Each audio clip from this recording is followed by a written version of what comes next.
దైవ మర్మములు నవంబర్ 8.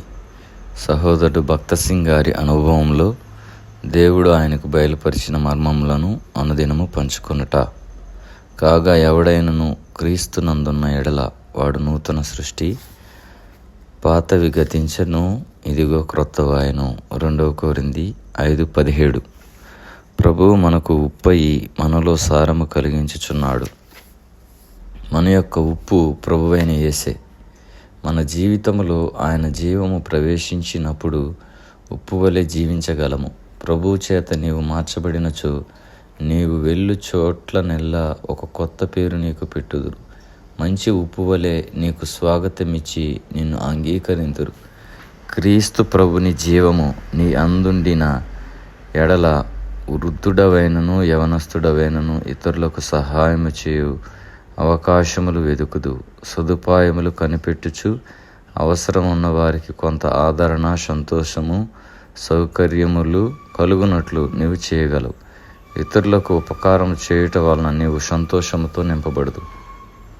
దేవుడు నిన్ను మంచి ఉప్పుగా చేసినా లేదా దేవుని హస్తములో నీవు మేలైన ఉప్పుగా తయారై ఉన్నావని యథార్థముగా చెప్పగలవా? పాపముతో సహవాసము మానకుండా రాదు.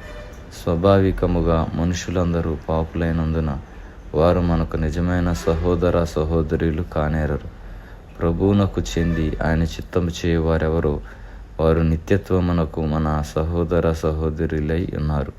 నిత్యత్వమునకు నిన్ను ప్రేమించు నట్టి నిజమైన సహోదర సహోదరులు కావాలని నీ స్వంత వారి మీద నీకున్న పక్షపాతమును నీవు విడిచిపెట్టవలను. అప్పుడే నీవు ఎక్కడికి వెళ్ళినను సమస్తమైన వారికి ఉపయోగపడదు. అనేక దేశముల్లో ఎన్నో నగరములను దర్శించు ఆధిక్యత నాకు కలిగాను. ఇక్కడ అక్కడ కలుసుకుని వారు ఎవరైనాను ఫలాని వారి మాటల వలన మేము మేలు పొంది తినని చెప్పినప్పుడు అది ఎంతో సంతోషం కలిగించను. ఇతరులకు సహాయం చేయుటకు మనకు అనుగ్రహించబడిన ఆధిక్యత ఎంత గొప్పది.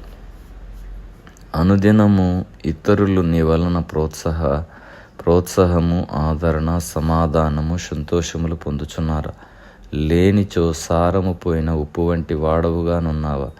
నిన్ను మార్చగల శక్తి ప్రభువుకు కలదు. యేసునొద్దకు వచ్చి ఇట్లు చెప్పుము: ప్రభువా, ఇంతవరకు నేను నిస్సారమైన ఉప్పుగా నుంటిని, ఒక్కరికైనాను అవసరము లేకుండా ఉంటిని. నన్ను ఈ దినమున మార్చివేయము అని అడుగుము.